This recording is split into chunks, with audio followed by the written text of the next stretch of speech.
Assalamualaikum warahmatullahi wabarakatuh. Perkenalkan, nama saya Amanda Rahma Wijayanti dengan 3 NIM akhir 387. Di sini saya akan mempresentasikan hasil mengikuti course Data Analis untuk memenuhi tugas dari mata kuliah Data Informasi dan Pengetahuan. Pertama-tama, saya mengikuti course dari platform Udemy dengan nama kelas Data Analyst Python 2025.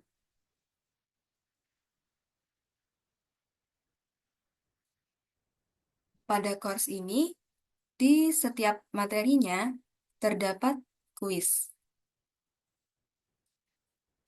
Jadi, selang-seling antara materi dan kuis.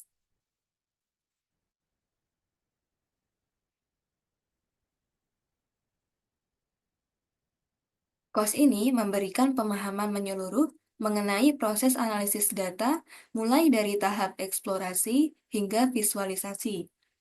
Course ini sangat bermanfaat dalam meningkatkan kemampuan dalam mengolah data menggunakan bahasa pemrograman Python, khususnya dengan memanfaatkan library seperti Pandas, Matplotlib, dan Seaborn. Materi yang disampaikan relevan dengan kebutuhan saat ini, terutama dalam menghasilkan insight dari data secara sistematis dan informatif. Tujuannya yaitu mampu melakukan eksplorasi dan pembersihan data, memahami dasar-dasar analisis data menggunakan Python, menguasai teknik visualisasi data yang efektif. Yang terakhir, mampu membuat insight berdasarkan hasil visualisasi data. Untuk materinya dibagi menjadi 4, yaitu yang pertama belajar dasar Python, pengenalan analisis data, pengolahan data dengan Pandas, lalu visualisasi data. Selanjutnya kita masuk ke mini project. Untuk project ini, saya diberi tugas untuk menganalisis data penjualan pada sebuah supermarket. Yang pertama yaitu mengimpor library. Saya menggunakan library Pandas, Matplotlib, Seaborn, lalu standar scalar. Lalu meload dataset menggunakan pdread dan ditambah dengan parsedats untuk mengonversi kolom date menjadi format tanggal. Selanjutnya, melakukan EDA atau eksplorasi data analisis untuk menampilkan 5 baris pertama menggunakan df head, lalu info untuk memberikan ringkasan tipe data dan jumlah non-null, lalu describe untuk memberikan statistik deskriptif. Untuk outputnya seperti ini. Dataset dengan 5 baris pertama. Ini dari output df info. Lalu statistik deskriptifnya. Menampilkan mean, min, kuartil 1, 2, 3, lalu max. Selanjutnya, menampilkan visualisasi korelasi heatmap.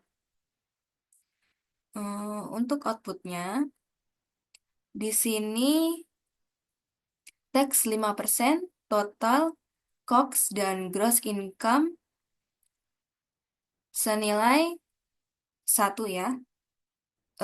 Berarti keempat variabel ini secara matematis saling mirror image, sehingga dianggap redundan. Selanjutnya, korelasi quantity senilai 0,71. Berarti semakin banyak unit terjual, semakin tinggi pendapatan dan biaya. Untuk korelasi unit price senilai 0,63, maka harga per unit juga mendorong nilai transaksi total. tapi pengaruhnya sedikit lebih kecil dibanding dengan quantity tadi. Selanjutnya, proses cleaning.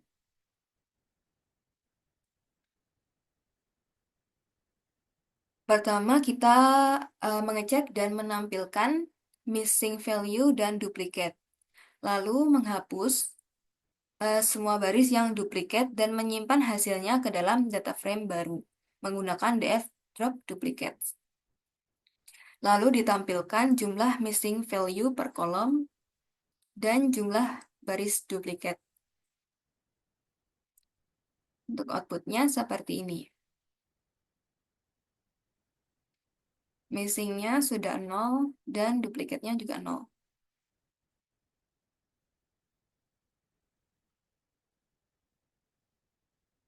Selanjutnya, mengubah kolom date dan time menjadi tipe datetime.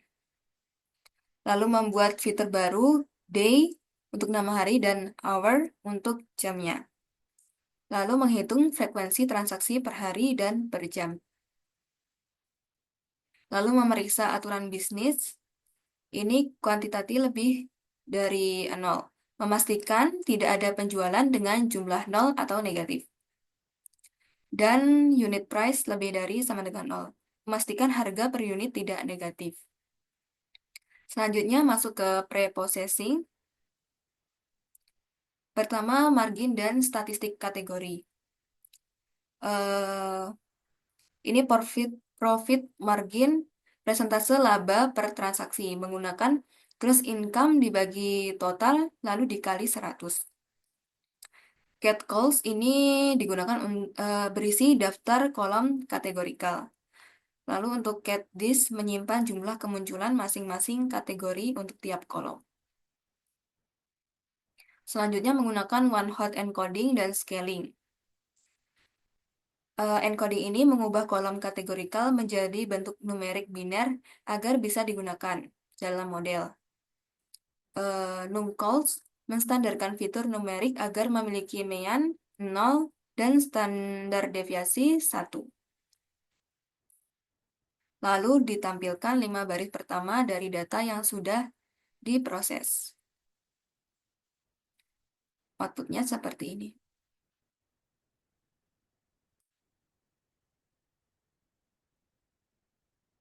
Selanjutnya, visualisasi. Membuat 4 visualisasi dalam satu kanvas.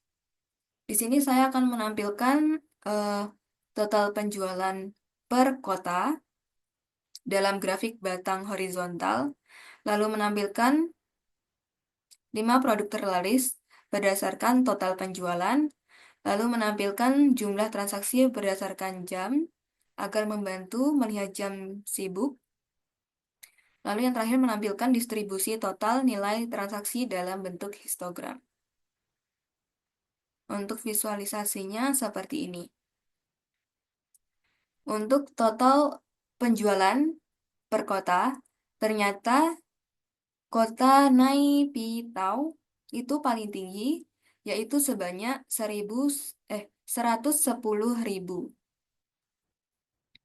Dan kota Yangon dan Mandalay ini memiliki angka penjualan yang mirip, yaitu di bawahnya sedikit dari Naipitau senilai 105.000. Untuk selanjutnya top 5 produk. 5 produk penjualannya yaitu paling banyak di food and beverage senilai 54.000. Ini menunjukkan bahwa makanan atau minuman serta perlengkapan olahraga memiliki daya tarik besar bagi konsumen.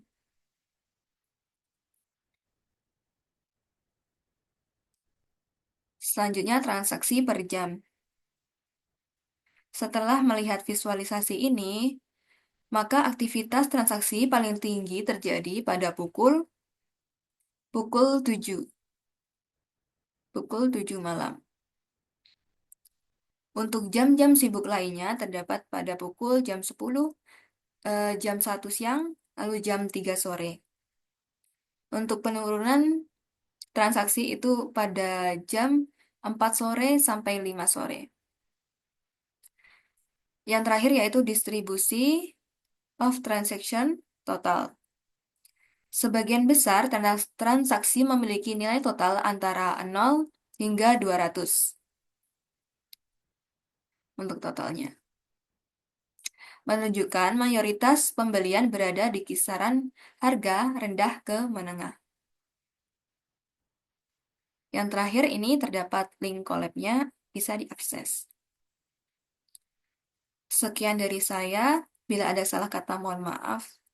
Wassalamualaikum warahmatullahi wabarakatuh.